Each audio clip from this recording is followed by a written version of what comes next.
Welcome back in, everybody, for another Age of Sigmar video. Today we're going to be doing a little bit of a battle report on my last match against Sylvaneth, which was also my first ever match playing against Sylvaneth, and this took place on Tabletop Simulator. It was my first game on Tabletop Simulator, and honestly, I really enjoyed it. It is such an easy program to use and visually way nicer than I thought it was going to be, like a million times nicer. And so I'm going to cover a little bit about my experience with Tabletop Simulator, a little bit about my game. In the future, I'll probably be playing more games on Tabletop Simulator as well. So if you want to get a game with me, just shoot me a message on Discord. Otherwise, if you guys are interested, I might also make a video about how you can play on Tabletop Simulator. If you're kind of wanting to take the plunge, let me know.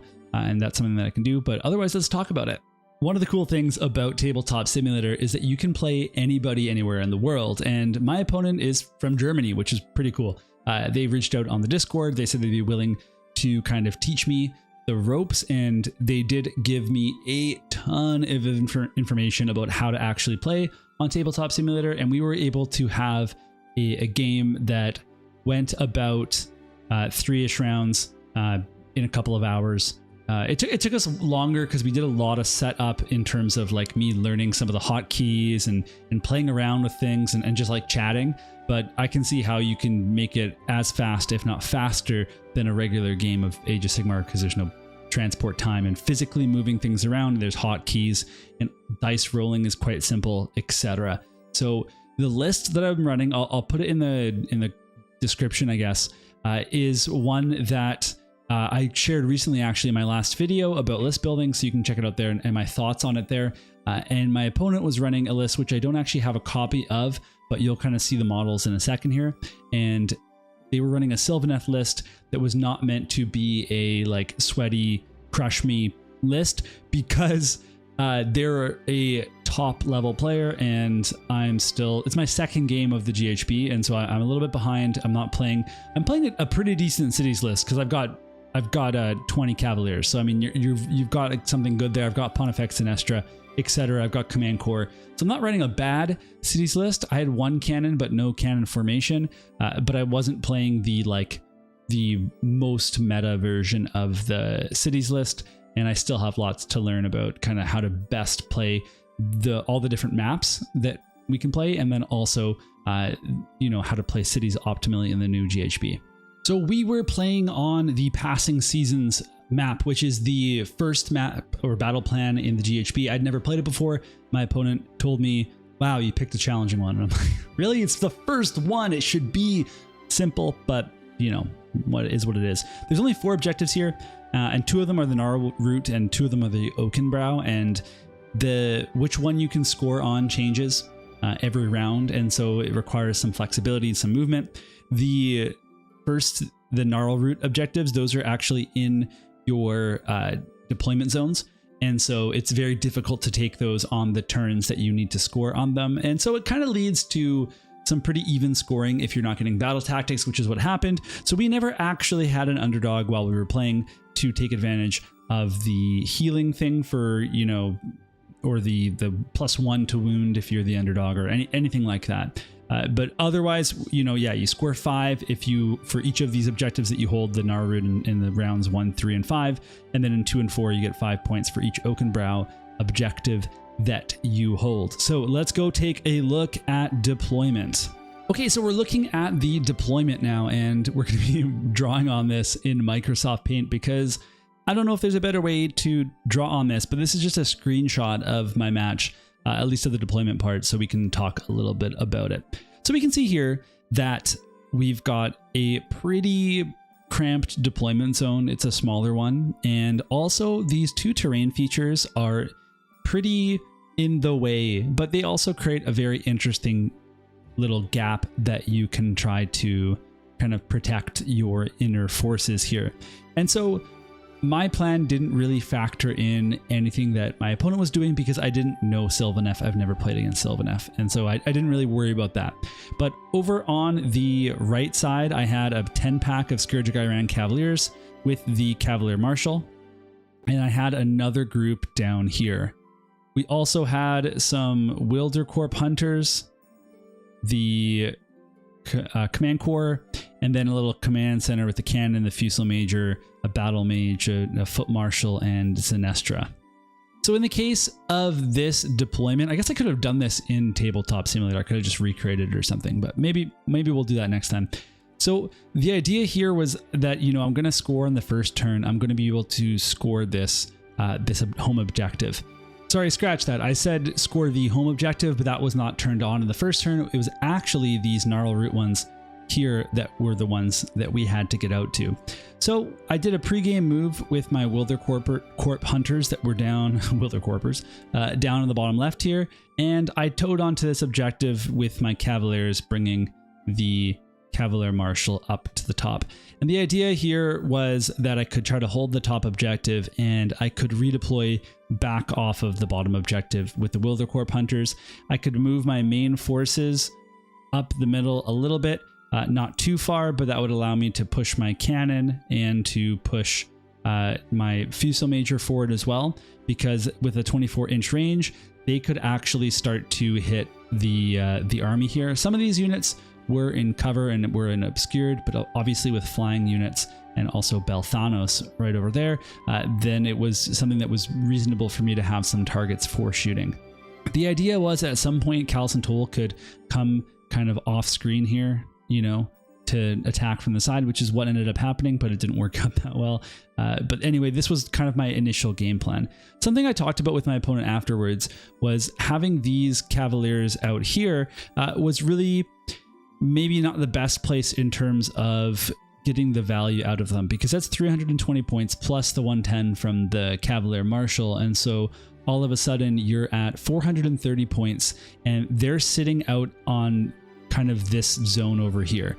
It means that they had to spend a turn going this way, and then now they need to get across to wherever it is that they need to be.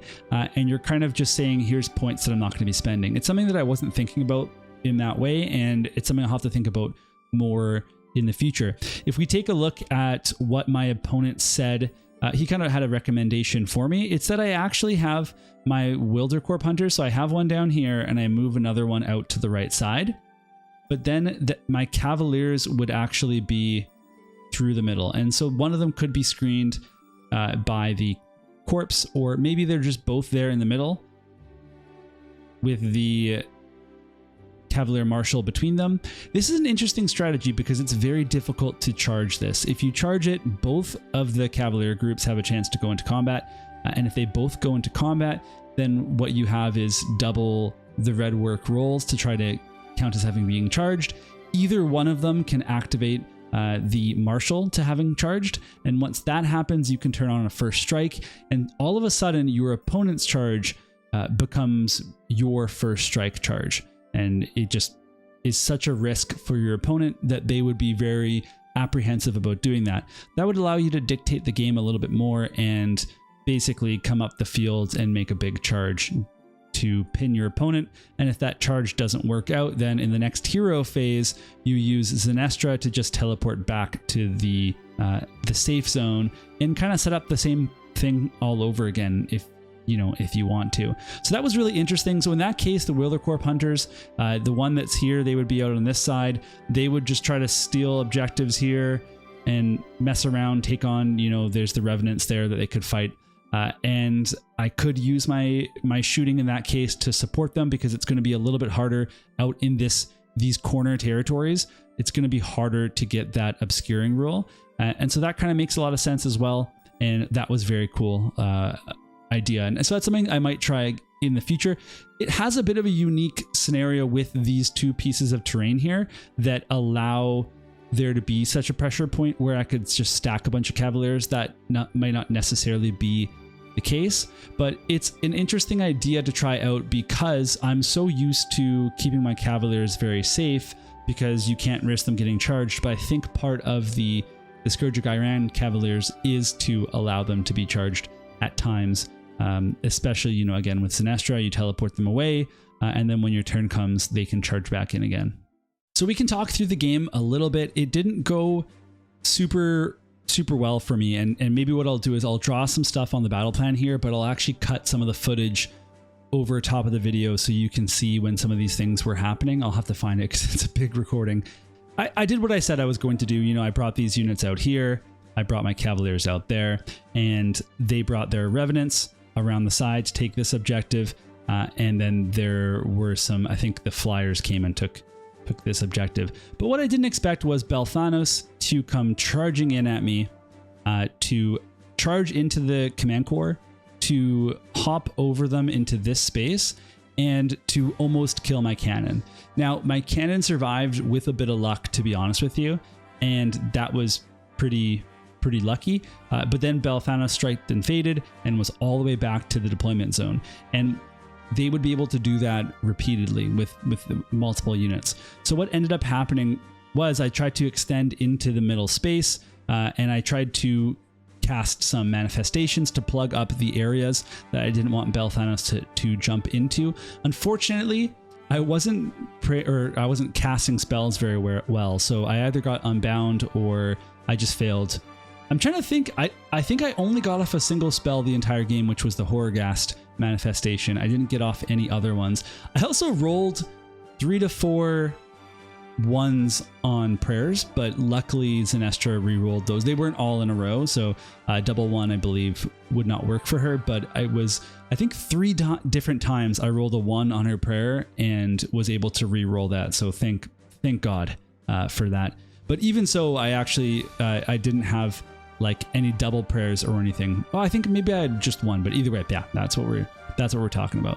So what ended up happening in this game is, once my Cavaliers were up on the right side, they came back to the middle to try and support my main army, because a few of the hammers of my opponent got right up into the middle as well. And I basically didn't get to pick any of my combats. What ended up happening was an entire Cavalier group got destroyed, an entire Wildercorp Hunters group got destroyed on a charge, and then my opponent was striking and fading and setting up favorable matchups and fights. I didn't get any red work rolls at any point, so there's the downside to that strategy of saying, okay, well, charge me and see if I get the red work and count as having charged. It literally never happened, and so that's kind of how it may go. But also my enhancement was on my Cavalier Marshal, and that was the wrong place for it to be. It really needed to be on my Ogre Warhawk. And so that enhancement was the +1 to wound for humans, the Cosmopolitan leader. And so that was a big mistake. One thing I did notice, though, was that the cannon actually did a lot of work. And part of that was that I rolled decently well in the cannon. But also another part of that is that whenever I used to roll well on the cannon, my opponent would also save well, and I just felt really crappy about that, because it's like you only get 2 shots most of the time. But with the extra rend from the Fearless Exemplars, I thought that was totally win more overkill for rend. But what it actually does is it protects you against those really good save rolls, and it does add consistency to the cannon, and it does help with the grape shot profile as well. So I was really pleased with the cannon's performance, and I really enjoyed using the cannon with Fearless. My command corps also were not rolling super well, but I did roll pretty well with my shooting in general. With the Wildercorps, they shot pretty well, and so there was lots of luck to be had, especially defensively, in terms of saving my cannon multiple times and then rallying my cannon back a few times. And so really it just became a game of my opponent picking their matchups and kind of dissecting me, as you know, they're a really good player. I have a lot to learn. And so that led to a scenario where, you know, we were scoring 10 points each every turn. And by the end of turn 3, things really swung, where I basically had some Cavaliers on this Gnarl Root objective down on the left side, and my opponent was able to resurrect on a roll enough of their infantry to take the command, over that command, that command point, that objective. They had enough objective control to be able to take it from me.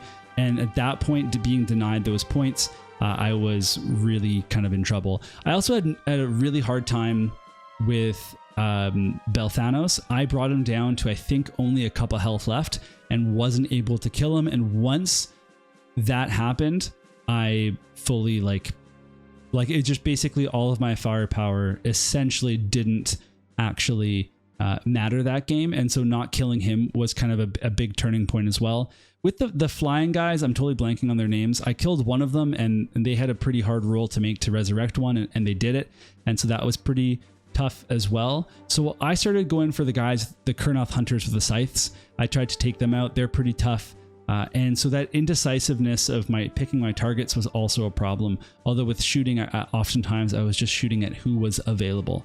And so if I could do this again, I maybe would try to find a way to really focus down Belthanos. Maybe it's Callison Toll would go after Belthanos, or maybe not. But by the way, at one point when we had this big melee, in the middle here, and most of the units were there, Draitra was all by herself in the backcourt.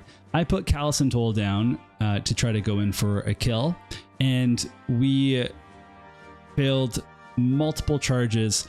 And not only were those failed charges, they were failed chances to not just kill her, but actually get on to the objective on the backcourt and possibly take it for some points that turn. And so that was kind of a bummer too. So Callison Toll ended up not mattering because they just never got in. And that was kind of a shame in terms of rolling, but there was a debuff there that affected my rolls. And so, you know, that's totally fair. So I think overall, lots to be learned from this game. I don't want to go on talking forever because, you know, I don't have too much to say about it. But one thing I am going to do is play this list again. And so if anybody has advice for me, advice for this list in particular, I don't want to make edits yet. And again, the reason I'm doing that is because I'm trying very hard to focus on becoming a better player and making the most of what I have here. And like I said, this is not a bad list. I'd like to try other things. There's other ideas that I have that are just more fun or thematic or, you know, narrative based, and maybe I'll play those with some friends or something.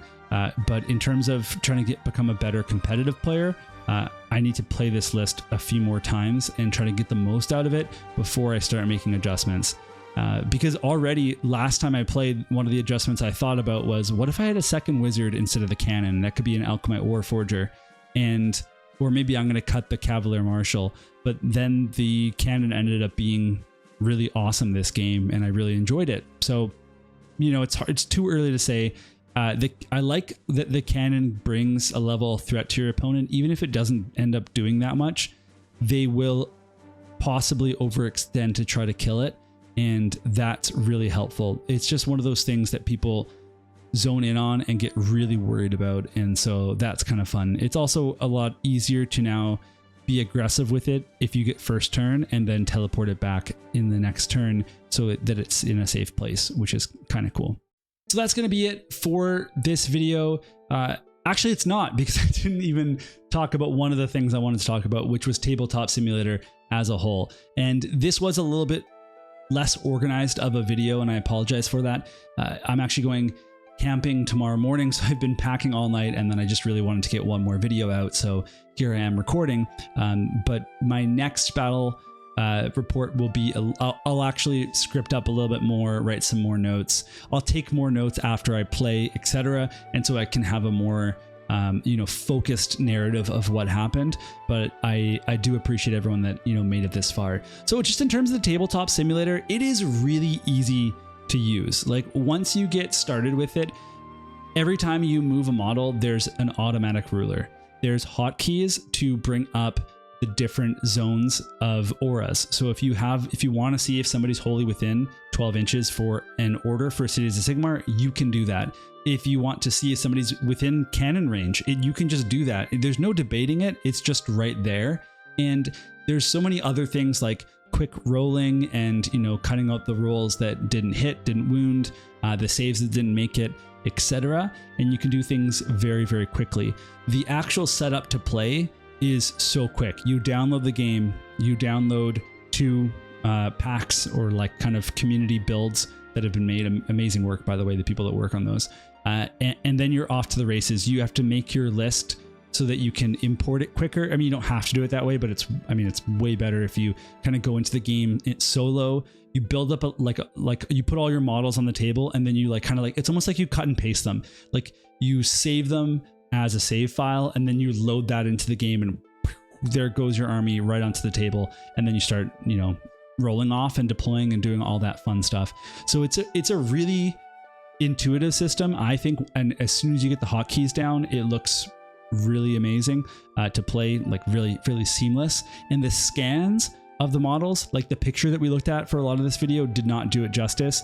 The scans look really incredible, and the amount of scale, like, because you can zoom in and out but also rotate in every direction, and the game looks really good on the tabletop simulator. And so it's a really good way of getting games against people that you don't have physical access to, or getting games if you're really busy and you can't make it out to your club, or even just trying things out. Like I might try out another army at some point, or play some Spearhead on there because I want to play the new Caradron Overlord's Spearhead to see if it's kind of cool. Maybe I'll pick one up at some point. And so those are types of things that I might be trying out. So that's going to be it for the video. That's the actual ending point. Really enjoyed myself, and I hope you enjoyed the video. So we'll see you all soon after I get back from my camping trip.